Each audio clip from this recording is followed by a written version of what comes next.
ಆತ್ಮೀಯ ವಿದ್ಯಾರ್ಥಿಗಳೇ, ಇಂದಿನ ತರಗತಿಯಲ್ಲಿ ಸಮಾಜ ವಿಜ್ಞಾನ ವಿಷಯದ ಸಮಾಜಶಾಸ್ತ್ರ ವಿಭಾಗದಲ್ಲಿ ಬರ್ತಕ್ಕಂಥ ಸಮಾಜದ ಪ್ರಕಾರಗಳು ಎಂಬ ಅಧ್ಯಾಯದ ಬಗ್ಗೆ ಇವತ್ತು ನಾವು ತಿಳಿದುಕೊಳ್ಳೋಣ.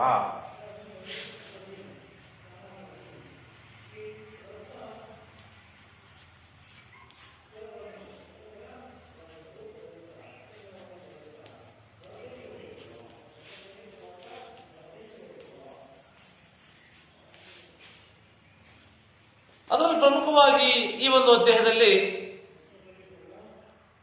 ಯಾವ ಅಂಶಗಳನ್ನು ತೆಗೆದುಕೊಳ್ತೀವಿ ಅಂತಂದ್ರೆ ಪ್ರಮುಖವಾಗಿ ಸಮಾಜದ ಅರ್ಥ, ಸಮಾಜದ ಒಂದು ವಿವಿಧ ಪ್ರಕಾರಗಳ ಬಗ್ಗೆ ಮತ್ತು ಬೇಟೆ ಮತ್ತೆ ಆಹಾರ ಸಂಗ್ರಹಣೆ ಸಮಾಜದ ಬಗ್ಗೆ, ಪಶುಪಾಲನಾ ಸಮಾಜದ ಬಗ್ಗೆ, ಕೃಷಿ ಸಮಾಜದ ಬಗ್ಗೆ, ಗ್ರಾಮೀಣ ಸಮಾಜದ ಬಗ್ಗೆ, ನಗರ ಸಮಾಜ, ಕೈಗಾರಿಕಾ ಸಮಾಜ, ಮಾಹಿತಿ ಸಮಾಜ, ಈ ಎಲ್ಲ ಅಂಶಗಳನ್ನ ಈ ಒಂದು ಇಂದಿನ ತರಗತಿಯಲ್ಲಿ ನಾವು ಅಧ್ಯಯನವನ್ನ ಮಾಡೋಣ. ಅದು ಪ್ರಮುಖವಾಗಿ ಸಮಾಜ ಅಂದ್ರೆ ಏನು, ಸಮಾಜದ ಅರ್ಥ.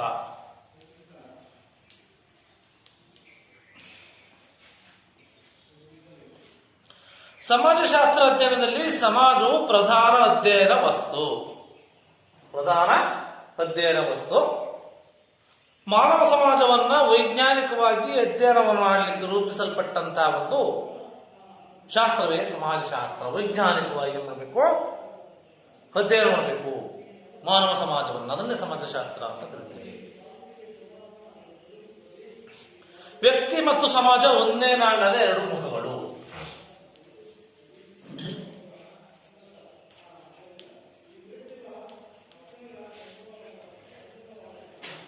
ವ್ಯಕ್ತಿ ಮತ್ತು ಸಮಾಜ ಒಂದೇ ನಾಣ್ಯದ ಎರಡು ಮುಖಗಳು. ಮಾನವ ಒಂಟಿಯಾಗಿ ಏಕಾಂಗಿಯಾಗಿ ಜೀವಿಸಲಾರ. ಮಾನವರು ಯಾವಾಗಲೂ ಸಾಂಘಿಕವಾಗಿ ಸಮಾಜದಲ್ಲಿ ಜೀವಿಸ್ತಾರೆ. ಮಾನವ ಸಮಾಜ ಬೆಳೆದು ಸರ್ವತೋಮುಖ ವ್ಯಕ್ತಿ ರೂಪುಗೊಳ್ಳುವವರೆಗೂ ಸಹ ಏನಾಗುತ್ತೆ, ಸಹಕಾರಿಯಾಗ್ತಕ್ಕಂಥದ್ದನ್ನು ನಾವು ಕಾಣ್ತೇವೆ. ಸಮಾಜದಲ್ಲಿ ಜನಜೀವನ, ಸಂಸ್ಕೃತಿ, ಆಚಾರ ವಿಚಾರಗಳು, ಉದ್ಯೋಗ ಇರಬಹುದು, ಮುಂತಾದ ಅಂಶಗಳು ಪ್ರದೇಶದಿಂದ ಪ್ರದೇಶಕ್ಕೆ ಬೇರೆ ಬೇರೆ ಆಗಿರ್ತವೆ, ಹೌದಲ್ವಾ? ಹಾಗೆ ಗ್ರಾಮಾಂತರ ಪ್ರದೇಶಗಳಿಗೆ ಹೋದಾಗ ನೂರಾರು ಕುರಿಗಳಿರ್ತವೆ, ದನಗಳಿರ್ತವೆ, ಮತ್ತಿತರ ಪ್ರಾಣಿಗಳು ನಮ್ಮ ಕಣ್ಣಿಗೆ ಕಾಣ್ತವೆ ಅಲ್ವಾ? ಅಂತೆ ಹೊಲಗದ್ದೆಗಳು, ಗುಂಪಾಗಿರ್ತಕ್ಕಂಥ ಮನೆಗಳು, ಹೊಲಗದ್ದೆಗಳಲ್ಲಿ ವ್ಯವಸಾಯ ಮಾಡತಕ್ಕಂಥ ಜನರು, ರೈತರನ್ನ ಕಾಣ್ತೀವಿ. ಆದ್ರೆ ಈ ಬೆಂಗಳೂರು, ಮುಂಬೈ, ದೆಹಲಿ ಅಂತ ನಗರ ಪ್ರದೇಶಕ್ಕೆ ಹೋದರೆ ರಸ್ತೆ ತುಂಬೆಲ್ಲ ವಾಹನಗಳು. ರಸ್ತೆ ತುಂಬಲ್ಲೇನೋ ವಾಹನಗಳು ಜಾಸ್ತಿ.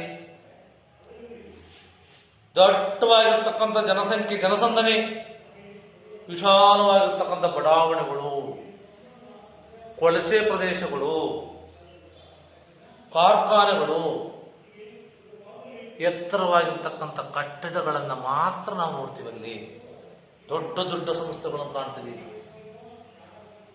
ಸರ್ಕಾರಿ ಕಚೇರಿಗಳನ್ನು ಕಾಣ್ತೀವಿ, ಆಸ್ಪತ್ರೆಗಳನ್ನು ಕಾಣ್ತೀವಿ, ಇನ್ನು ಮುಂತಾದ ಆಧುನಿಕ ಸಂಸ್ಥೆಗಳನ್ನು ನಾವು ಎಲ್ಲಿ ಕಾಣ್ತೀವಿ? ಈ ಒಂದು ದೊಡ್ಡ ದೊಡ್ಡ ನಗರಗಳಲ್ಲಿ ಕಾಣ್ತೀವಿ. ಇದು ಸಮಾಜದಿಂದ ಸಮಾಜಕ್ಕೆ ಭಿನ್ನವಾಗಿರುತ್ತೆ ಅಂತ. ಈ ನಗರ ಜೀವನ ಮತ್ತೆ ಗ್ರಾಮೀಣ ಪ್ರದೇಶ ಜೀವನದ ಏನಾಗಿರುತ್ತೆ, ಭಿನ್ನವಾಗಿರ್ತಕ್ಕಂಥದ್ದು ನಾವು ತಿಳಿಬೇಕಾಗುತ್ತೆ ವಿದ್ಯಾರ್ಥಿಗಳೇ. ಹಾಗಾದ್ರೆ ಸಮಾಜ ಅಂದ್ರೆ ಏನು? ಸಮಾಜ ಅಂದ್ರೆ ಏನಪ್ಪಾ ಅಂತಂದ್ರೆ, ಸಮಾಜ ಎಂಬ ಪದ ಕನ್ನಡ ಪದವು ಇಂಗ್ಲಿಷ್ ಭಾಷೆಯ ಸೊಸೈಟಿ ಅಂತ, ಇಂಗ್ಲಿಷ್ ಭಾಷೆಯ ಸೊಸೈಟಿ ಎಂಬ ಪದದ ಅನುವಾದವಾಗಿದ್ದು, ಸೊಸೈಟಿ ಎಂಬ ಪದ ಲ್ಯಾಟಿನ್ ಭಾಷೆಯ ಸೋಷಿಯಸ್ ಅಂತ, ಲ್ಯಾಟಿನ್ ಭಾಷೆಯ ಸೋಷಿಯಸ್.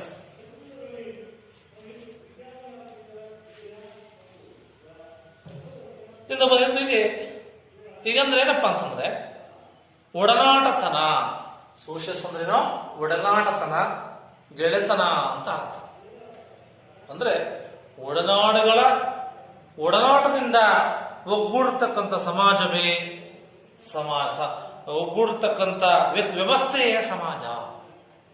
ಒಗ್ಗೂಡಿರ್ತಕ್ಕಂಥ ವ್ಯವಸ್ಥೆಯೇ ಸಮಾಜ ಅಂತ ಕರೀಬಹುದು. ಆದರೆ ಸಮಾಜಶಾಸ್ತ್ರದ ವ್ಯಾಖ್ಯಾನವನ್ನ ಈ ಒಂದು ಸಮಾಜಶಾಸ್ತ್ರಜ್ಞರಾಗಿರ್ತಕ್ಕಂಥ ಮೆಕವೈರ್ ಮತ್ತೆ ಫೇಜ್ ಅಂತ, ಮೆಕವೈರ್ ಮತ್ತೆ ಫೇಜ್ ಅಂತಕ್ಕಂಥದ್ದು ಹೇಳ್ತಾರೆ. ಏನಂತ ಸಮಾಜಶಾಸ್ತ್ರ ಅಂದ್ರೆ ಸಾಮಾಜಿಕ ಸಂಬಂಧಗಳ ಬಲೆ ಸಮಾಜ. ಸಾಮಾಜಿಕ ಸಂಬಂಧಗಳ ಬಲೆಯನ್ನು ನಾವೇನು ಕರಿತೀವಿ, ಸಮಾಜ ಅಂತ ಕರಿತೀವಿ ಅಂತೇಳಿ ಯಾರು ಮೆಕವೈರ್ ಅಂತಕ್ಕಂಥ ಸಮಾಜಶಾಸ್ತ್ರಜ್ಞ ಹೇಳ್ತಾರೆ. ಒಂದು ಸಮುದಾಯದೊಳಗಿನ ಸಂಸ್ಥೆಗಳ ಸಂಘಗಳ ಸಂಕೀರ್ಣ ವ್ಯವಸ್ಥೆ, ಸಮುದಾಯ ಮತ್ತು ಸಂಘಗಳ ನಡುವಿನ ಒಂದು ಸಂಕೀರ್ಣ ವ್ಯವಸ್ಥೆಯನ್ನು ನಾವು ಏನು ಕರಿತೀವಪ್ಪ ಅಂದ್ರೆ ಈ ಒಂದು ಸಮಾಜ ಅಂತೇಳಿ ಕರಿತೀವಿ. ಆದರೆ ಈ ಒಂದು ಸಮಾಜದ ಒಂದು ಸ್ವರೂಪ ಯಾವ ರೀತಿ ಇದೆ ಅಂತಕ್ಕಂಥನ್ನ ನಾವು ತಿಳಿಬೇಕಾಗತ್ತೆ.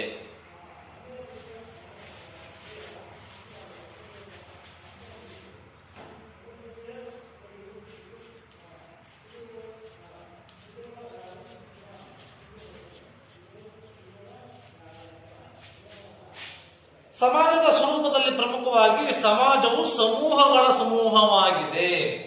ಏನು? ಸಮೂಹಗಳ ಸಮೂಹ.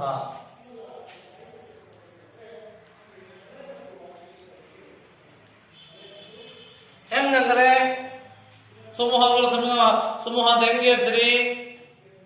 ಹಲವು ಜನರು ಒಟ್ಟುಗೂಡಿ ಸಮೂಹವಾಗುತ್ತೆ, ಒಬ್ಬರಿದ್ರಲ್ಲ. ಅಂತ ಹಲವಾರು ಸಮೂಹಗಳು ಒಟ್ಟುಗೂಡಿ ಸಮಾಜ ಆಗುತ್ತೆ. ಪ್ರತಿಯೊಂದು ಸಮಾಜವು ಕುಟುಂಬ, ನೆರೆಹೊರೆ, ಗ್ರಾಮ, ನಗರ, ಕಾರ್ಮಿಕ ಸಂಘ ಇರ್ಬೋದು, ಧಾರ್ಮಿಕ ಸಮೂಹ ಇರ್ಬೋದು, ರಾಜಕೀಯ ಪಕ್ಷಗಳಿರ್ಬೋದು, ಮುಂತಾದ ಸಮೂಹಗಳನ್ನ ಇದು ಹೊಂದಿರುತ್ತೆ. ಅದಕ್ಕಾಗಿ ಎಚ್.ಎಂ. ಜಾನ್ಸನ್ ರವರು ಹೇಳ್ತಾರೆ, ಎಚ್.ಎಂ. ಜಾನ್ಸನ್ ಏನ್ ಹೇಳ್ತಾರಪ್ಪ ಅಂತಂದ್ರೆ ಸಮೂಹಗಳ ಸಮೂಹವೇ ಸಮಾಜ ಅಂತ. ಏನು? ಸಮೂಹಗಳ ಸಮೂಹವೇ ಸಮಾಜ, ಸಮೂಹ ಬಿಟ್ಟು ಸಮಾಜ ಇರ್ಲಿಕ್ಕೆ ಸಾಧ್ಯ ಇಲ್ಲ ಅಂತಕ್ಕಂಥ ಮಾತನ್ನ ಇವರು ಹೇಳ್ತಾರೆ. ನೆಕ್ಸ್ಟ್, ಸಮಾಜವು ಸಾಮಾಜಿಕ ಸಂಬಂಧಗಳ ಬಲೆಯಾಗಿದೆ. ಸಾಮಾಜಿಕ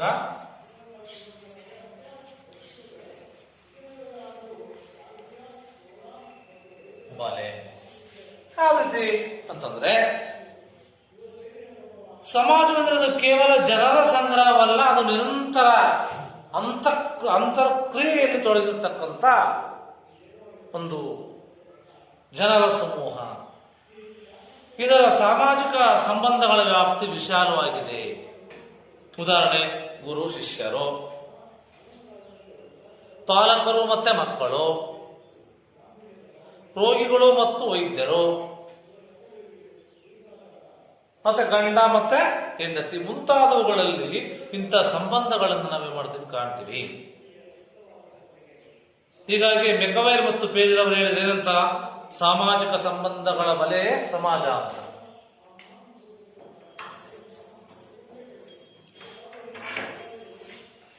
ನಂತರ ಹೋಲಿಕೆ ಮತ್ತು ಸಾಮ್ಯತೆಯನ್ನ ಹೊಂದಿರುತ್ತೆ ಯಾವುದೋ ಈ ಒಂದು ಸಮಾಜ.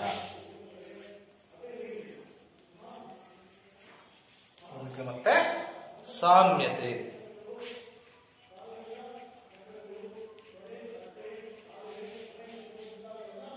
ಈ ಸಮಾಜದ ರಚನೆಯಲ್ಲಿ ಹೋಲಿಕೆ ಪ್ರಮುಖ ಪಾತ್ರ ವಹಿಸುತ್ತೆ. ವ್ಯಕ್ತಿಗಳಲ್ಲಿರತಕ್ಕಂಥ ದೈಹಿಕ, ಮಾನಸಿಕ ಹೋಲಿಕೆ ಅಂಶಗಳೇ ಸಮಾಜಕ್ಕೆ ಆಧಾರಗಳಾಗಿರುತ್ತವೆ. ಜನರ ಆಕಾಂಕ್ಷೆಗಳು, ಕೆಲಸಗಳು, ಗುರಿಗಳು ಮತ್ತೆ ಆದರ್ಶಗಳು, ಮೌಲ್ಯಗಳು ಹೋಲಿಕೆಗಳನ್ನು ಹೊಂದಿರ್ತವೆ. ಇದರಿಂದ ಪರಸ್ಪರ ಒಡನಾಟತನ, ಸಹಕಾರ, ಪ್ರೀತಿ, ವಿಶ್ವಾಸ, ಅನುಕಂಪ, ತ್ಯಾಗ ನಾವೆಲ್ಲರೂ ಏನಪ್ಪ ಅಂತಂದ್ರೆ ಒಂದು ಭಾವನೆ ವ್ಯಾಪಕವಾಗಿ ಬೆಳೆದು ಕೂಡಿ ಬಾಳುವಂತೆ ಪ್ರೇರೇಪಿಸ್ತಕ್ಕಂಥದ್ದಾದ್ರೆ ಮಾತ್ರ ಏನಾಗುತ್ತಪ್ಪ ಅಂದ್ರೆ ಅದು ಉತ್ತಮವಾಗಿರ್ತಕ್ಕಂಥ ಸಮಾಜ. ಅದರಲ್ಲಿ ನಾವು ಹೋಲಿಕೆ ಮತ್ತು ಸಾಮ್ಯತೆಯನ್ನು ಪರಿಗಣಿಸಬೇಕಾಗುತ್ತೆ. ನೆಕ್ಸ್ಟ್, ಸಹಕಾರ ಮತ್ತು ಶ್ರಮ ವಿಭಜನೆ.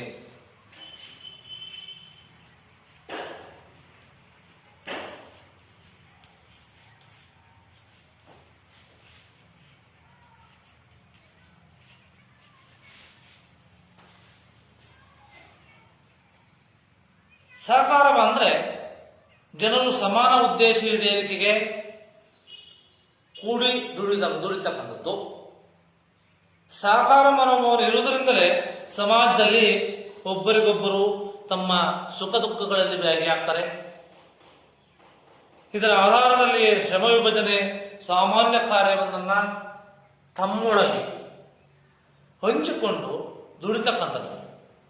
ಶ್ರಮ ವಿಭಜನೆ ಜನರ ಆಸಕ್ತಿ, ಅಭಿರುಚಿ, ಸಾಮರ್ಥ್ಯ, ಲಿಂಗ, ವಯಸ್ಸು ಮುಂತಾದವುಗಳ ಆಧಾರದ ಮೇಲೆ ಹಂಚಿಕೆಯಾಗಿರುತ್ತೆ. ಆದ್ದರಿಂದ ಸಹಕಾರ ಮತ್ತು ಶ್ರಮ ವಿಭಜನೆ ಎರಡೂ ಸಹ ಪರಸ್ಪರ ಪೂರಕವಾಗಿವೆ. ಏನಾಗಿದೆ? ಪರಸ್ಪರ ಪೂರಕವಾಗಿರ್ತಕ್ಕಂಥ ನೀವು ತಿಳಿಬೇಕಾಗುತ್ತೆ. ಅಥವಾ ಸಾಮಾಜಿಕ ನಿಯಂತ್ರಣ.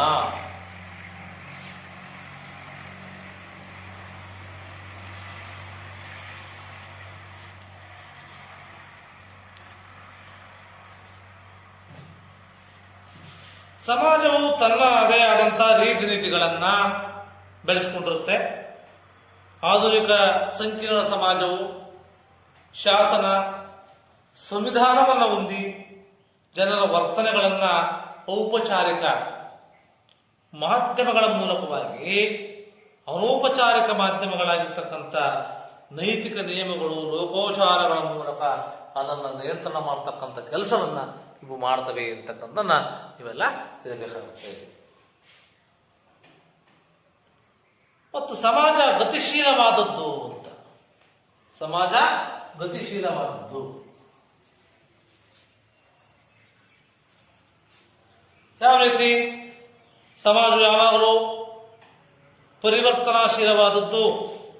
ವರ್ತನೆ ಇಲ್ಲದೆ ಯಾವುದೇ ಸಮಾಜ ದೀರ್ಘಕಾಲ ಉಳಿಲಿಕ್ಕೆ ಸಾಧ್ಯ ಇಲ್ಲ. ವರ್ತನೆ ಬೇಕೇ ಬೇಕು. ಆದ್ರಿಂದ ಉದಾಹರಣೆ, ಗ್ರಾಮೀಣ ಸಮಾಜ ನಿಧಾನವಾಗಿ ಬದಲಾದರೆ ನಗರ ಸಮಾಜ ತ್ವರಿತಗತಿಯಲ್ಲಿ ಬದಲಾಗ್ತಕ್ಕಂಥದ್ದನ್ನ ನಾವು ಕಾಣ್ತೇವೆ. ಈ ರೀತಿಯಾಗಿ ಈ ಸಮಾಜವು ಈ ಎಲ್ಲಾ ಸ್ವರೂಪಗಳನ್ನ ಹೊಂದಿದೆ ಅಂತಕ್ಕಂಥದ್ದು ನೀವೆಲ್ಲ ತಿಳಿಬೇಕು.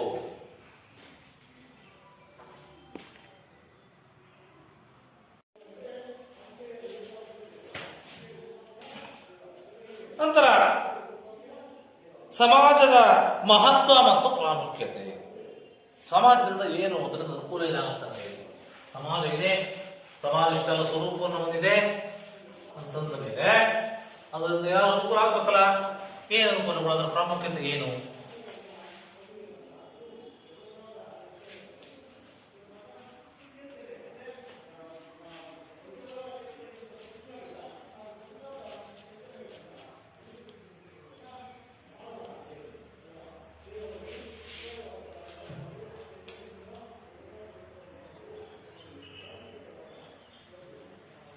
ಈ ಸಮಾಜ ಅಂತಕ್ಕಂಥದ್ದು ಸರ್ವವ್ಯಾಪಕವಾಗಿದೆ.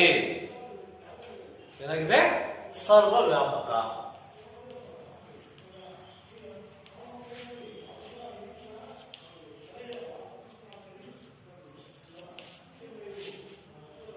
ಮಾನವರ ಜೀವನ ಮತ್ತು ಸಮಾಜವು ಯಾವಾಗಲೂ ಒಟ್ಟಿಗೆ ಸಾಕ್ತವೆ ಅಂತ.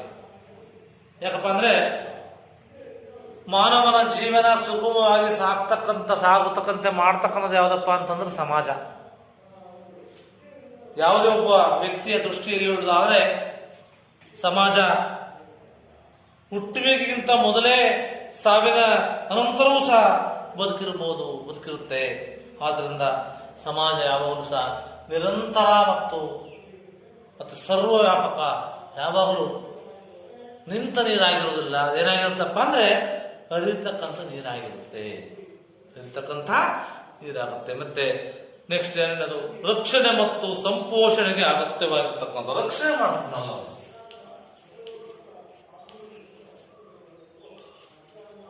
ಏನ್ ಮಾಡುತ್ತೆ? ರಕ್ಷಣೆ ಮಾಡುತ್ತೆ ಮತ್ತೆ ಸಂಪೋಷಣೆ ಮಾಡುತ್ತೆ. ಹೆಂಗೆ? ಜನ ಸಮೂಹದ ಹೋಲಿಕೆ ವ್ಯತ್ಯಾಸ, ಪರಸ್ಪರ ಸಹಾಯ ಸಹಕಾರ, ಶ್ರಮ ವಿಭಜನೆ, ಪರಸ್ಪರ ಅವಲಂಬನೆ, ಸಾಮಾಜಿಕ ನಿಯಂತ್ರಣ, ಸಾಮಾಜಿಕ ಪರಿವರ್ತನೆ, ಅಧಿಕಾರ ಸ್ವತಂತ್ರ, ಸಂಸ್ಕೃತಿ ಸಾಮರಸ್ಯ, ಇವುಗಳೆಲ್ಲ ಸಮ್ಮಿಶ್ರಣಗೊಂಡಿರ್ತಕ್ಕಂಥ ಸಂಕೀರ್ಣ ವ್ಯವಸ್ಥೆಯನ್ನು ನಾವು ಸಮಾಜ ಅಂತ ಕರಿತೀವಿ. ನಂತರ ವ್ಯಕ್ತಿತ್ವ ನಿರ್ಮಾಣದಲ್ಲಿ ಸಮಾಜದ ಪಾತ್ರ ಬಹಳಷ್ಟು ದೊಡ್ಡದು ಅಂತ. ವ್ಯಕ್ತಿತ್ವ ನಿರ್ಮಾಣದಲ್ಲಿ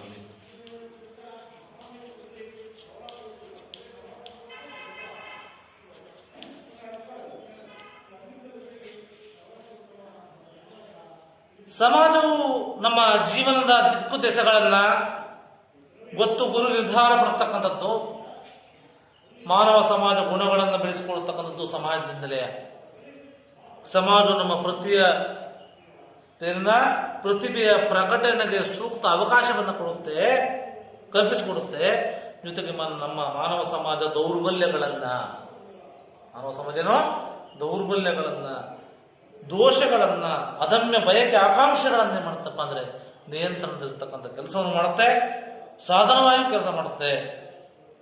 ನಮ್ಮ ಭೌತಿಕ ಬೆಳವಣಿಗೆಗೆ, ಅವಶ್ಯಕತೆಗಳ ಈಡೇರಿಕೆಗೆ, ಭೌತಿಕ ಅಗತ್ಯಗಳ ಪೂರೈಕೆಗೆ ಅವುಗಳನ್ನು ಸಮಾಜ ಹೊರತಾಗಿ ಕಲ್ಪಿಸಿಕೊಳ್ಳಲಿಕ್ಕೆ ಕಷ್ಟ ಸಾಧ್ಯ. ಹಾಗಾಗಿ ಈ ಒಂದು ಸಮಾಜ ಅಂತಕ್ಕಂಥದ್ದು ಈ ರೀತಿಯಾಗಿ ವ್ಯಕ್ತಿತ್ವ ನಿರ್ಮಾಣ ಮಾಡತಕ್ಕಂಥದ್ದು ಅಂತಕ್ಕಂಥದ್ದನ್ನ ಇವೆಲ್ಲ ಇರಬೇಕಾಗುತ್ತೆ. ನಂತರ ಬದುಕನ್ನ ಗಟ್ಟಿಗೊಳಿಸುತ್ತೆ. ಮತ್ತೆ ಬದುಕನ್ನ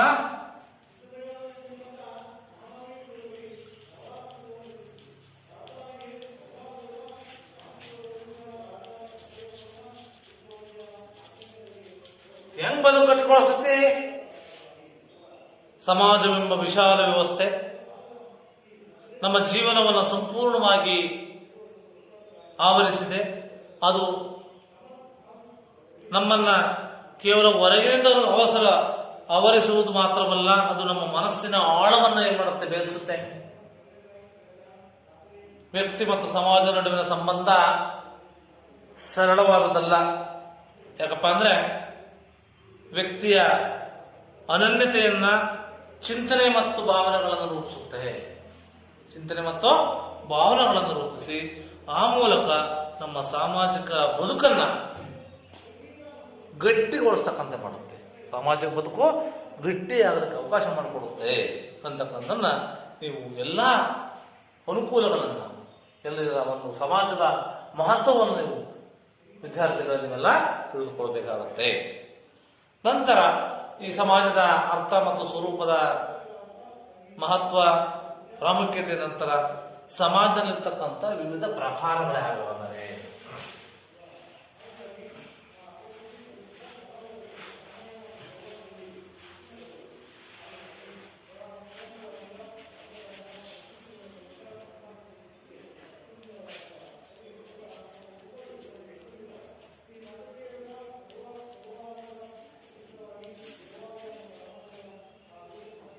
ಸಮಾಜವು ಒಂದೇ ತರನಾಗಿಲ್ಲ.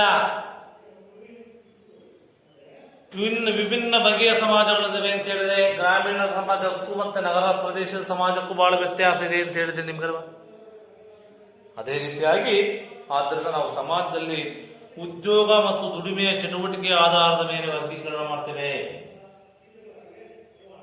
ಅವು ಯಾವಂದ್ರೆ ಬೇಟೆ ಮತ್ತು ಆಹಾರ ಸಂಗ್ರಹಣ ಸಮಾಜ, ಪಶುಪಾಲನಾ ಸಮಾಜ, ಕೃಷಿ ಸಮಾಜ, ಗ್ರಾಮೀಣ ಸಮಾಜ, ನಗರ ಸಮಾಜ, ಕೈಗಾರಿಕಾ ಸಮಾಜ, ಮಾಹಿತಿ ಸಮಾಜ ಅಂತೇಳಿ ಸಮಾಜದಲ್ಲಿ ಈ ಎಲ್ಲ ವಿವಿಧ ಪ್ರಕಾರಗಳನ್ನು ಕಾಣ್ತೀವಿ. ಅದರ ಪ್ರಮುಖ ಮೊದಲನೇದಾದಪ್ಪ ಅಂದ್ರೆ ಬೇಟೆ ಮತ್ತು ಆಹಾರ ಸಂಗ್ರಹಣ ಸಮಾಜ.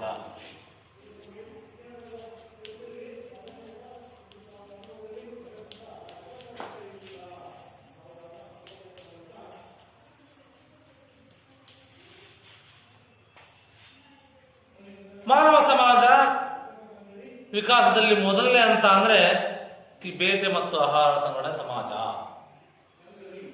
ಸಮಾಜದ ಅತ್ಯಂತ ಪ್ರಾಚೀನ ಸರಳವಾಗಿರ್ತಕ್ಕಂಥ ಹಂತ ಇದು.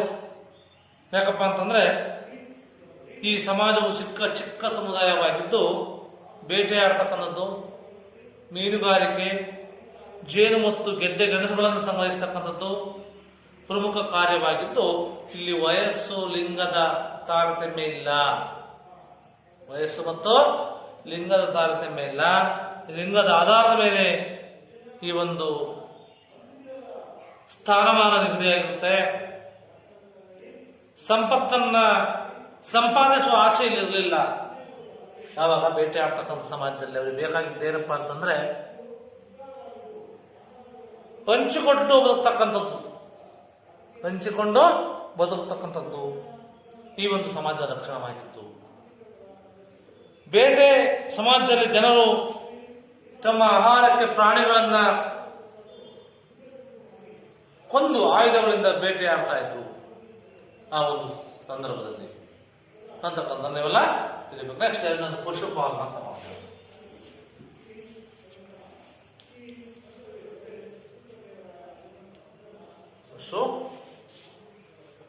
ಪಶುಪಾಲನಾ ಸಮಾಜ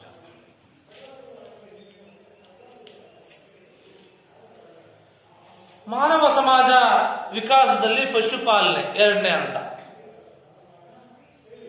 ಜನರು ತಮ್ಮ ಜೀವನಾಧಾರಕ್ಕೆ ಪಶುಗಳನ್ನ, ದನ, ಎಮ್ಮೆ, ಹಸು, ಕುರಿ, ಆಡು ಇವುಗಳನ್ನ ಹಿಂಡು ಹಿಂಡಾಗಿ ಸಾಕ್ತಕ್ಕಂಥ ಸಮಾಜ. ಇವುಗಳನ್ನೇ ಮಾಡೋದು ಹಿಂಡು ಹಿಂಡಾಗಿ ಸಾಕ್ತಕ್ಕಂಥ ಸಮಾಜವನ್ನು ನಾವೇನು ಕರಿತೀವಪ್ಪ ಅಂತಂದ್ರೆ ಈ ಒಂದು ಪಶುಪಾಲನಾ ಸಮಾಜ ಅಂತ ಕರಿತೀವಿ. ಈ ಸಮಾಜದಲ್ಲಿ ಸುಮಾರು ನೂರಾರು ಸಾವಿರಾರು ಜನರಿರ್ತಾರೆ. ಪಶುಪಾಲನೆ ಸಮಾಜದ ಪ್ರಮುಖ ಕೆಲಸವಾಗಿರುತ್ತೆ. ಈ ಸಮಾಜ ಒಬ್ಬ ನಾಯಕನ ನಿಯಂತ್ರಣಕ್ಕೊಳಪಟ್ಟಿರುತ್ತೆ ಅಂತ, ಒಬ್ಬ ನಾಯಕನ ನಿಯಂತ್ರಣಕ್ಕೊಳಪಟ್ಟಿರ್ತಕ್ಕಂಥ ನಾವು ಕಾಣ್ತೇವೆ. ಈ ಜನರು ಜೀವನೋಪಾಯದ ಅಗತ್ಯತೆಗಳನ್ನು ಪೂರೈಸಲಿಕ್ಕೋಸ್ಕರವಾಗಿ ಪಶುಪಾಲನೆ ಮಾಡ್ತಕ್ಕಂಥ, ಬೇಟೆಯಾಡ್ತಕ್ಕಂಥ, ಆಹಾರವನ್ನು ಸಂಗ್ರಹಣೆ ಮಾಡ್ತಕ್ಕಂಥ ಕೆಲಸಗಳಲ್ಲಿ ಏನ್ ಮಾಡ್ತಾರಪ್ಪ ಅಂದ್ರೆ ತೊಡಗಿರ್ತಕ್ಕಂಥದ್ದನ್ನು ನಾವು ಕಾಣ್ತೇವೆ. ನಂತರದ ಬರ್ತಕ್ಕಂಥದ್ದು ಅಲೆಮಾರಿ ಮತ್ತು ಅರೆಹಲೆಮಾರಿ ಬುಡಕಟ್ಟು ಸಮಾಜ ಅಂತ.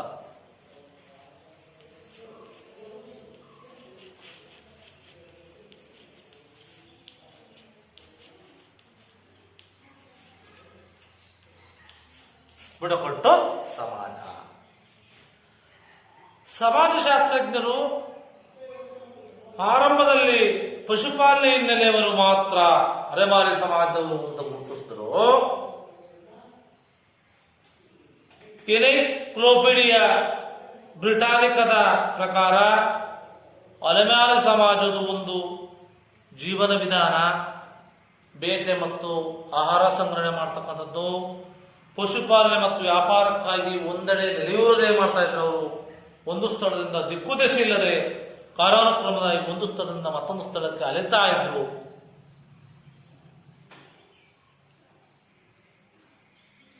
ಅಲೆಯುವಿಕೆಯನ್ನ ಅಲೆಮಾರಿ ಸಮಾಜ ಅಂತ ನಾವು ಕರಿತೀವಿ. ಇದು ವಲಸೆ ಪ್ರಕ್ರಿಯೆಗೂ ಭಿನ್ನ ಪಶುಪಾಲನೆ ಇತರ ಕಸುಬುಗಳ ಹಿನ್ನೆಲೆಯಲ್ಲಿ ಸಮುದಾಯದ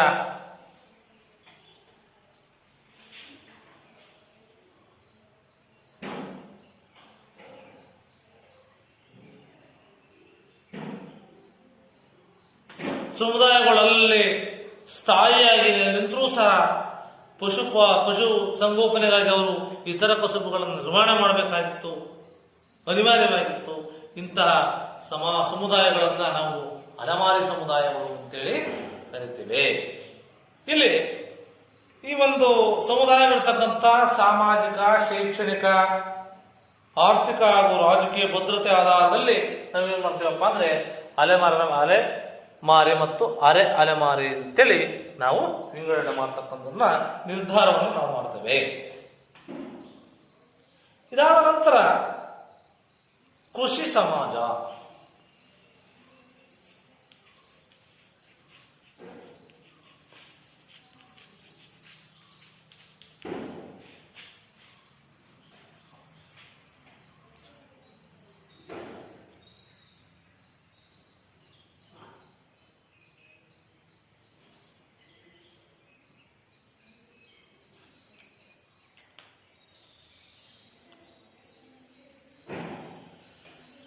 ಈ ಸಮಾಜದ ವಿಕಾಸದ ಹಂತದಲ್ಲಿ ಮಾನವ ಹಲವಾರು ಬದುಕನ್ನು ಬಿಟ್ಟ,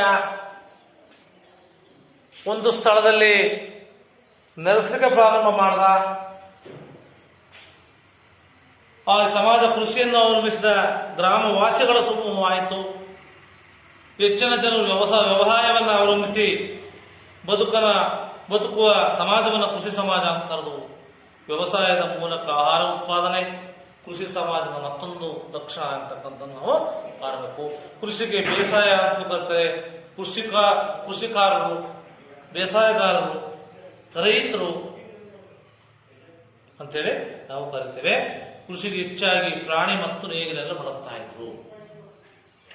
ಕೃಷಿ ಮಾಡ್ಲಿಕ್ಕೆ ಯಾರು ಬಳಸ್ತಾ ಇದ್ರು? ಪ್ರಾಣಿ ಮತ್ತು ನೇಗಿಲನ್ನ ಹೆಚ್ಚು ಹೆಚ್ಚು ಬಳಸ್ತಾ ಇದ್ರು ಅಂತಕ್ಕಂಥದ್ದೆಲ್ಲ ತಿಳಿಯಬೇಕಾಗುತ್ತೆ.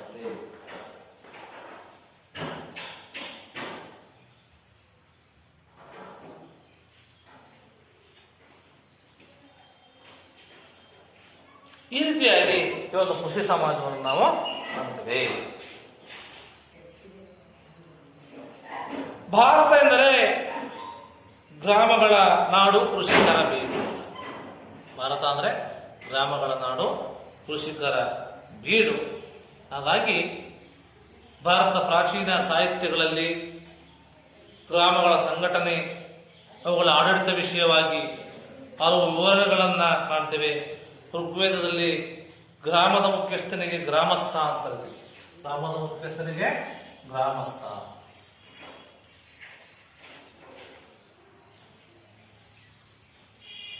ಹಲವು ಗ್ರಾಮಗಳ ಒಕ್ಕೂಟ ವಿಷ ಜನ ದೇಶ. ವಿಷ ಜನ ದೇಶ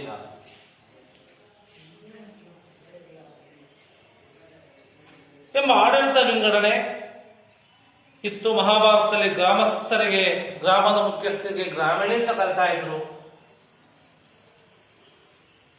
ಗ್ರಾಮೀಣ ಅಂತಲೇ ಕರಿತಾ ಇದ್ರು. ದಶಮುಖ, ಶತಮುಖಿ, ಅಧಿಪತಿ ಎಂದು ಗ್ರಾಮಗಳ ಒಕ್ಕೂಟದ ಮುಖ್ಯಸ್ಥರನ್ನ ಈ ಒಂದು ಸಮಾಜದಲ್ಲಿ ಕರಿತಾ ಇದ್ರು.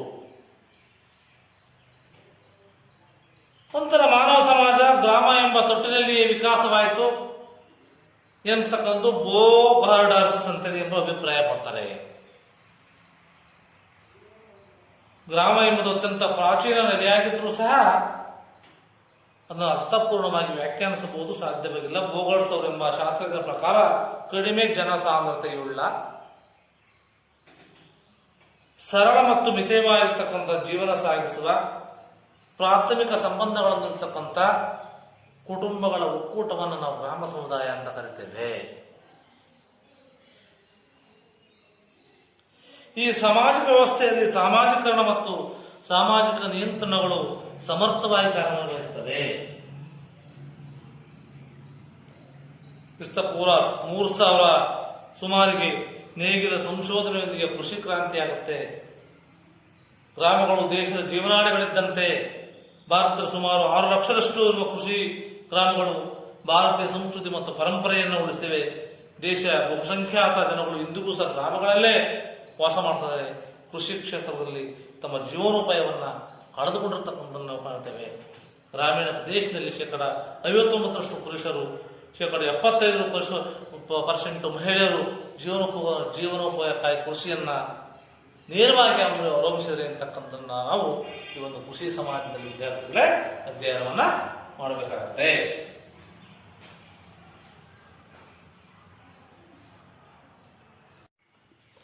ನಂತರ ಬರ್ತಕ್ಕಂಥದ್ದು ಗ್ರಾಮೀಣ ಸಮಾಜ.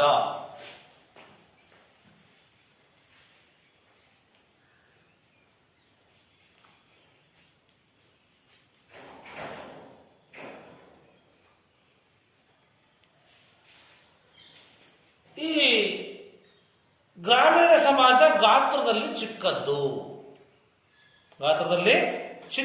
ಅಂತ ಹೇಳ್ತಾರೆ.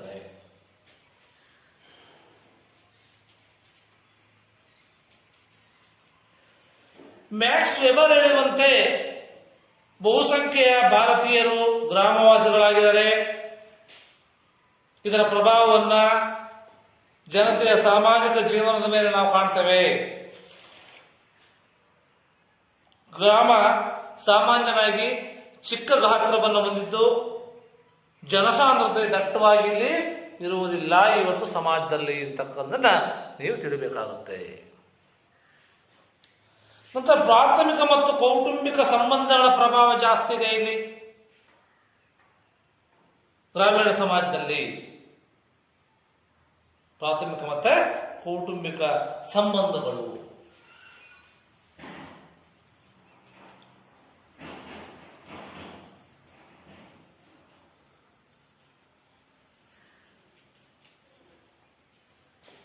ಈ ಗ್ರಾಮೀಣ ಸಮಾಜದಲ್ಲಿ ನೇರವಾದ ಪ್ರಾಥಮಿಕ ಸಂಬಂಧಗಳಿರ್ತವೆ. ಇಲ್ಲಿ ಪ್ರತಿ ವ್ಯಕ್ತಿ ನಡುವೆ ಸ್ನೇಹ, ಪ್ರೀತಿ, ಬಂಧುತ್ವ ಮುಂತಾದವುಗಳನ್ನು ಕಾಣಬಹುದು ನಾವು. ಕುಟುಂಬವೂ ಸಹಿತ ಅನೇಕ ವಿಧದಲ್ಲಿ ಸಾಮಾಜಿಕ ಜೀವನದ ಮೇಲೆ ಪ್ರಭಾವವನ್ನು ಬೀರುತ್ತೆ. ಅವಿಭಕ್ತ ವಿಶಾಲ ಕುಟುಂಬ ಭಾರತ ಗ್ರಾಮಗಳ ಒಂದು ಮುಖ್ಯವಾಗಿರ್ತಕ್ಕಂಥ ಲಕ್ಷಣ ಅಂತ ಹೇಳುವುದು ಅವಿಭಕ್ತ ಕುಟುಂಬಗಳು. ಭಾರತ ಸಮಾಜದ ಒಂದು ವಿಶಾಲವಾಗಿರ್ತಕ್ಕಂಥ ಒಂದು ಲಕ್ಷಣ. ಮತ್ತು ಸರಳ ಆರ್ಥಿಕ ಜೀವನ ಇರುತ್ತೆ ಇಲ್ಲಿ ಗ್ರಾಮೀಣ ಸಮಾಜದಲ್ಲಿ. ಸರಳ ಆರ್ಥಿಕ ಜೀವನ.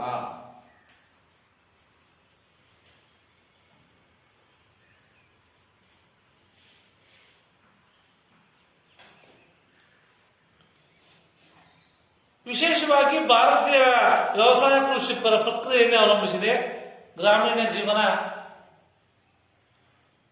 ಹೆಚ್ಚು ಸರಳವಾದದ್ದು ಮತ್ತು ಮಿತವ್ಯಯವಾಗಿರತಕ್ಕಂಥದ್ದು. ನಿಶ್ಚಿತ ಆದಾಯ ಇಲ್ಲದಿರುವುದರಿಂದ, ಕಡಿಮೆ ಆದಾಯ ಇರುವುದರಿಂದ ಗ್ರಾಮೀಣ ಜನತೆ ಮಿತವ್ಯಯದ ನಿರಾಡಂಬರ ಜೀವನವಷ್ಟನ್ನೇ ಸಾಗಿಸಬೇಕಾಗಿದೆ. ಮತ್ತು ನಾಗರಿಕತೆ ಎಷ್ಟೇ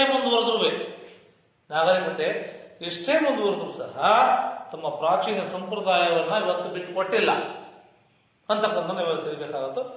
ನಂತರ ಅವರ ಬೇಡಿಕೆಗಳು ಸಹ ಸೀಮಿತವಾಗಿದ್ದಾವೆ. ಇದಕ್ಕೆ ಸಂಪ್ರದಾಯ ಹಾಗೂ ವ್ಯವಸಾಯ ವೃತ್ತಿಯೇ ಕಾರಣ. ಭಾರತೀಯ ಗ್ರಾಮೀಣ ಸಮಾಜದಲ್ಲಿ ಸಂಪ್ರದಾಯಗಳನ್ನು ನಾವು ಜಾಸ್ತಿಯಾಗಿ ಕಾಣ್ತೇವೆ. ನಂತರ ನೆರೆಹೊರೆ.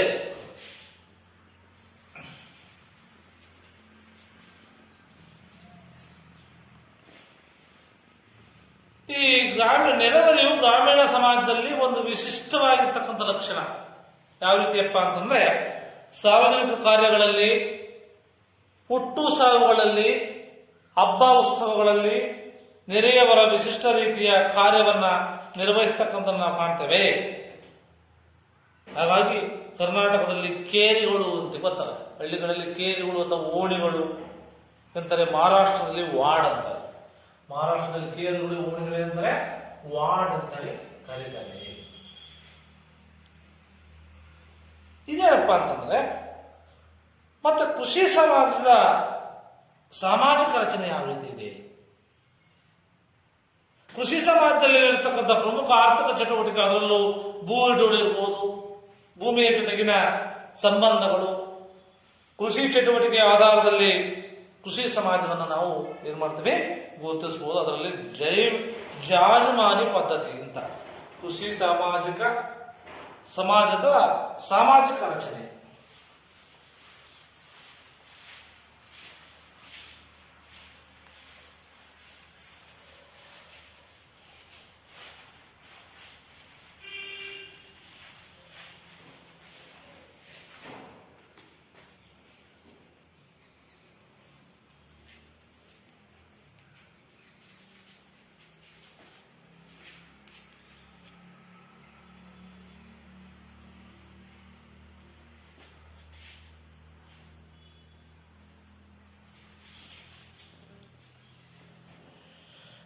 ಜಾಜಮಾನಿ ಪದ್ಧತಿ ಅಂತ ಬರುತ್ತೆ.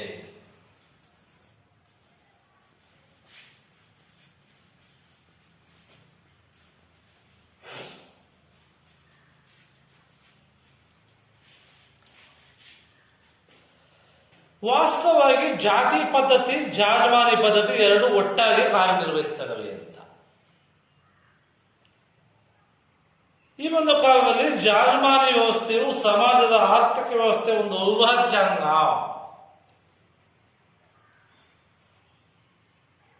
ಜಾತಿಯ ಪದ್ಧತಿಯಲ್ಲಿ ಒಂದು ಜಾತಿಯ ಮತ್ತೊಂದು ಜಾತಿ ಸಮೂಹದ ಅವಲಂಬಿಸಬೇಕಾಗತ್ತೆ. ಇದು ಒಂದು ಜಾತಿಯ ಜನರನ್ನ ಮತ್ತೊಂದು ಜಾತಿಯ ಮೇಲೆ ಅವಲಂಬಿಸುವಂತೆ ಮತ್ತು ಸಹಕಾರದಿಂದ ಬದುಕುವಂತೆ ಪ್ರೇರಣೆಯನ್ನ ಮಾಡುತ್ತೆ. ಜಾಜಮಾನಿ ವ್ಯವಸ್ಥೆಯಲ್ಲಿ ಎರಡು ವರ್ಗಗಳಿದ್ದು, ಒಂದು ವರ್ಗ ಮತ್ತೊಂದು ವರ್ಗಕ್ಕೆ ಸೇವೆ, ಕೃಷಿ ಚಟುವಟಿಕೆಗಳಿಗೆ ಪೂರಕವಾಗಿರ್ತಕ್ಕಂಥ ವಸ್ತುಗಳನ್ನು ಪೂರೈಸುತ್ತೆ. ಇದಕ್ಕೆ ಪ್ರತಿಯಾಗಿ ತಮ್ಮ ವಸ್ತು ಮತ್ತು ಸೇವೆಯನ್ನು ಪಡೆದ ವರ್ಗದವರಿಂದ ಪ್ರತಿಫಲಕ್ಕಾಗಿ ದವಸ ಧಾನ್ಯಗಳನ್ನ ಪಡೆದುಕೊಳ್ತಕ್ಕಂಥ ವ್ಯವಸ್ಥೆಯನ್ನು ನಾವು ಈ ಒಂದು ಪದ್ಧತಿಯಲ್ಲಿ ಕಾಣ್ತೀವಿ. ನಂತರ ಬರ್ತಕ್ಕಂಥದ್ದು ಜಮೀನ್ದಾರಿ ಪದ್ಧತಿ.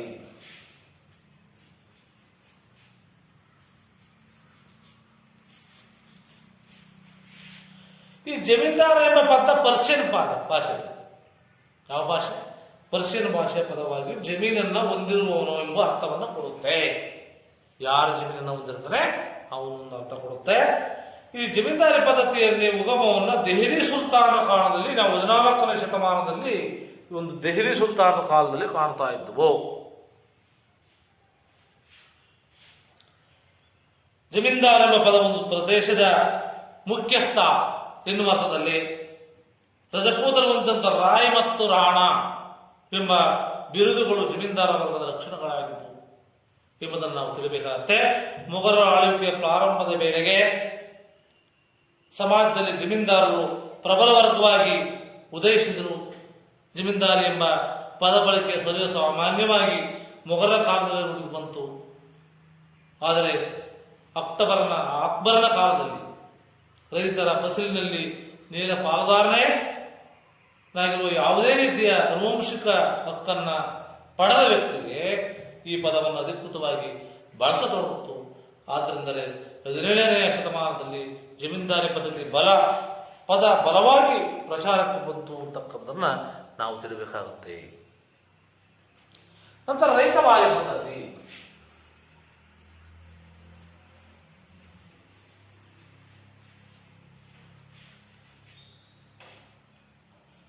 ಬ್ರಿಟಿಷ್ ಸರ್ಕಾರ ಭಾರತದ ಬಹುಸಂಖ್ಯಾತ ರೈತಾಪಿ ವರ್ಗದ ಮೇಲೆ ಕಂದಾಯ ವಿಧಿಸಿ ವಸೂಲು ಮಾಡತಕ್ಕಂಥ ಹೊಸ ಪ್ರಯೋಗವನ್ನು ಕೈಗೊಂಡಿತು.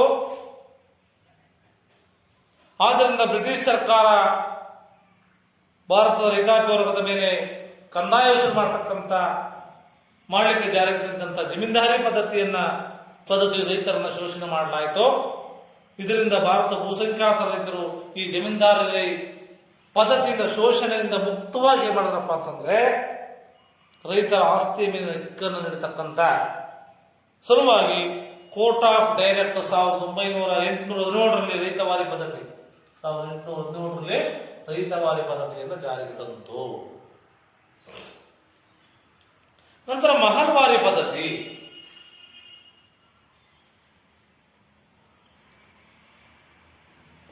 ಜಮೀನ್ದಾರಿ ಪದ್ಧತಿ ಮತ್ತು ರೈತವಾರಿ ಪದ್ಧತಿಗಳು ಆಡಳಿತ ವರ್ಗಕ್ಕೆ ನಿರೀಕ್ಷಿಸಿದಂತ ಮಟ್ಟವನ್ನು ತಲುಪ್ತಾ ಇದ್ರಿಂದ ಮೂರನೇ ಹೊಸ ಪದ್ಧತಿ ಯಾವುದಪ್ಪ ಅಂತಂದ್ರೆ ಈ ಒಂದು ಮಹಲ್ವಾರಿ ಪದ್ಧತಿ ಜಾರಿಗೆ ತಂದ್ರು. ಮಹಲ್ ಅಥವಾ ಎಸ್ಟೇಟ್ಗಳ ಉತ್ಪಾದನೆ ಆಧಾರದ ಮೇಲೆ ಸರ್ಕಾರ ಕಂದಾಯವನ್ನ ಅನೇಕ ಮಹಲ್ಗಳ ಒಡೆಯರ ಗುಂಪಿಗೆ ವಿಧಿಸ್ತಾ ಇತ್ತು. ಮಹಲ್ಗಳ ಒಡೆಯರನ್ನೇ ಕೆಲವರನ್ನು ಆಯ್ಕೆ ಮಾಡಿ ಮಹಲ್ಗಳ ಉಸ್ತುವಾರಿ ಅಥವಾ ಕಂದಾಯ ವಸೂಲು ಮಾಡತಕ್ಕಂಥ ಅವಕಾಶವನ್ನಲ್ಲಿ ಕೊಡಲಾಯಿತು. ನಂತರ ಇದು ಮತ್ತು ಗ್ರಾಮೀಣ ಸಮಾಜದಲ್ಲಿ ಬರ್ತಕ್ಕಂಥದ್ದು. ನಂತರ ಗೇಣಿ ಪದ್ಧತಿ.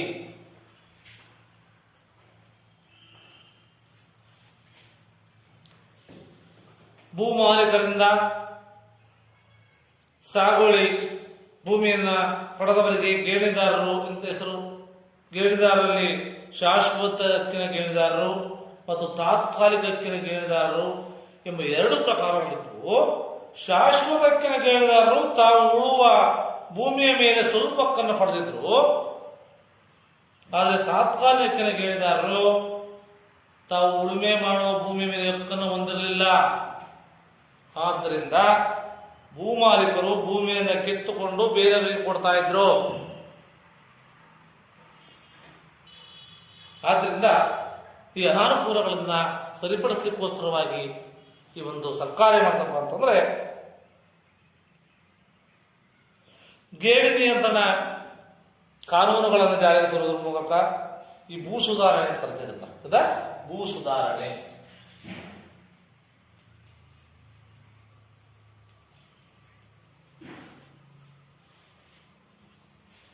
ಈ ಹಿಡುವಳಿಗಳ ಮೇಲೆ ಗರಿಷ್ಠ ಮಿತಿ, ಹಿಡುವಳಿಗೂ ಇಷ್ಟಿರಬೇಕು, ಗರಿಷ್ಠ ಮಿತಿಯನ್ನ ಇರಲಿಕ್ಕೆ ಅವಕಾಶವನ್ನು ಮಾಡಿಕೊಳ್ಳಲಾಯಿತು. ಇದಾದ ನಂತರ ಗ್ರಾಮೀಣ ಸಮಾಜದಲ್ಲಿ ಬಂದ್ರೆ ಮುಂದೆ ಬರ್ತಕ್ಕಂಥದ್ದು ನಗರ ಸಮಾಜ.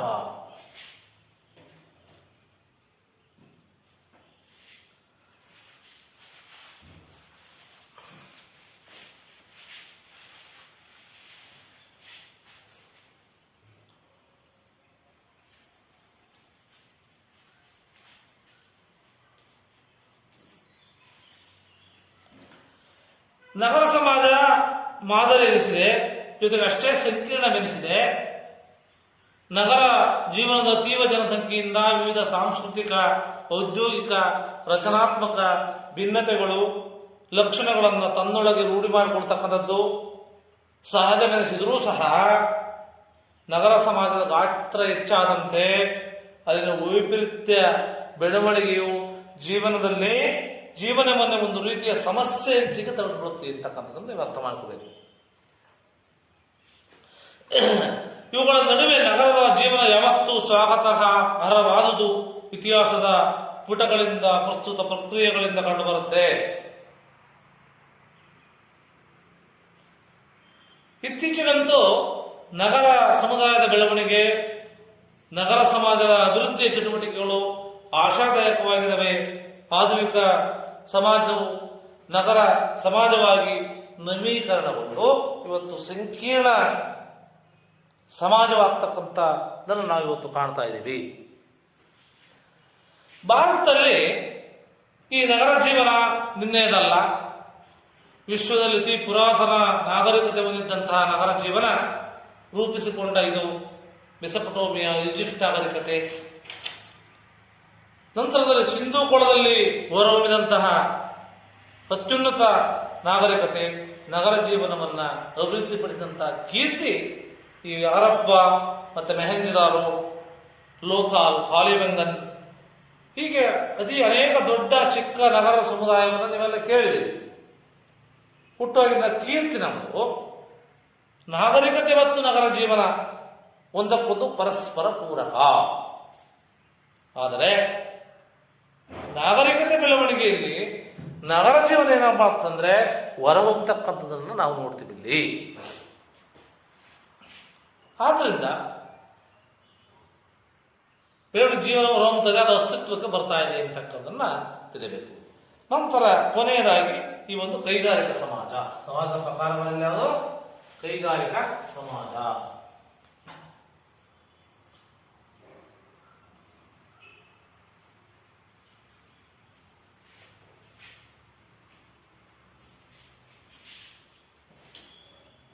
ಈ ಕೈಗಾರಿಕೀಕರಣದ ಜೊತೆಯಲ್ಲಿ ಇಂಥ ಸಮಾಜ ಹುಟ್ಟಿಕೊಡ್ತು ಅಂತೇಳಿ ವೈಜ್ಞಾನಿಕ ವಿಧಾನಗಳನ್ನು ಉತ್ಪಾದನೆಯಲ್ಲಿ ಬಳಸ್ತಕ್ಕಂಥದ್ದು, ಶಕ್ತಿ ಮೂಲಗಳನ್ನು ಹುಡುಕ್ತಕ್ಕಂಥದ್ದು ಈ ಸಮಾಜದ ಪ್ರಮುಖವಾಗಿರ್ತಕ್ಕಂಥ ಲಕ್ಷಣ. ಹಾಂಗ್ಕಾಂಗ್, ದಕ್ಷಿಣ ಕೊರಿಯಾ ಇರ್ಬೋದು, ಸಿಂಗಾಪುರ್ ಇರ್ಬೋದು, ಬ್ರೆಜಿಲ್, ಮೆಕ್ಸಿಕೋ ಈ ಒಂದು ಪಟ್ಟಿಗೆ ಸೇರ್ತಕ್ಕಂಥವು ಕೈಗಾರಿಕಾ ಸಮಾಜದ ಪಟ್ಟಿಗೆ ಸೇರಿರ್ತಕ್ಕಂಥ ದೇಶಗಳು. ಈ ಸೀಮಿತ ಜನಸಂಖ್ಯೆಯ ಜನರು ಕೃಷಿಯನ್ನು ಅವಲಂಬಿಸಿದರೆ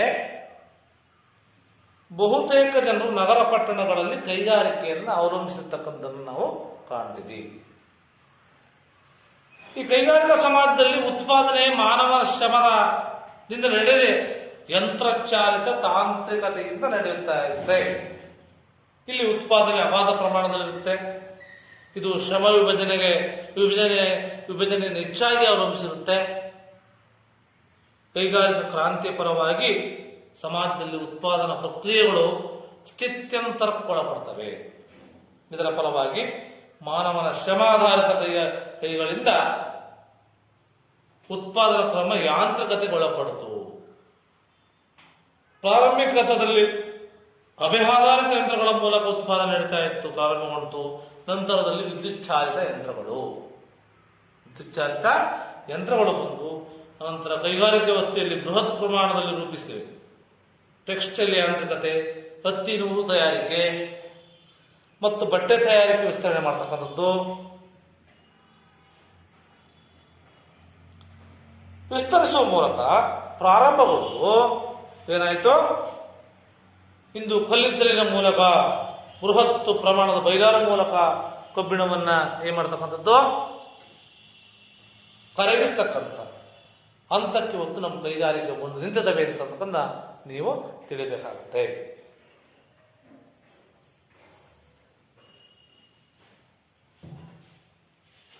ನೆಕ್ಸ್ಟ್ ಕೈಗಾರಿಕಾ ಸಮಾಜದ ಲಕ್ಷಣಗಳೇನಾದರೆ, ಇದು ಕೈಗಾರಿಕಾ ಸಮಾಜ ಕೈಗಾರಿಕಾ ಆಧಾರಿತ ಆರ್ಥಿಕತೆಯನ್ನು ಹೊಂದಿರುತ್ತದೆ.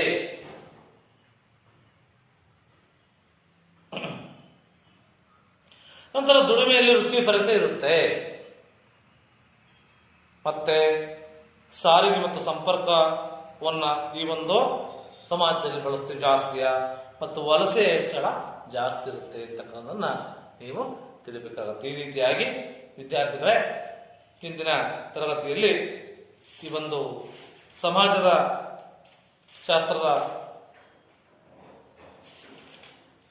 ಸಮಾಜದ ಪ್ರಕಾರಗಳಲ್ಲಿ ಬರ್ತಕ್ಕಂಥ ಸಮಾಜ ಅಂದ್ರೆ ಏನು, ಸಮಾಜದ ಒಂದು ವಿವಿಧ ಪ್ರಕಾರಗಳು, ಅದರಲ್ಲಿ ಭೇಟಿಯಾಡ್ತಕ್ಕಂಥ ಆಹಾರ ಸಂಗ್ರಹಣೆ ಮಾಡಿರ್ತಕ್ಕಂಥ ಸಮಾಜ, ಪಶುಪಾಲನಾ ಸಮಾಜ, ಕೃಷಿ ಸಮಾಜ, ಗ್ರಾಮೀಣ ಸಮಾಜ, ನಗರ ಸಮಾಜ, ಕೈಗಾರಿಕಾ ಸಮಾಜ, ಎಲ್ಲ ವಿಷಯಗಳ ಬಗ್ಗೆ ವಿದ್ಯಾರ್ಥಿಗಳೇ ಇದರಲ್ಲಿ ನೀವು ತಿಳಿದುಕೊಂಡಿದ್ದೀರಿ.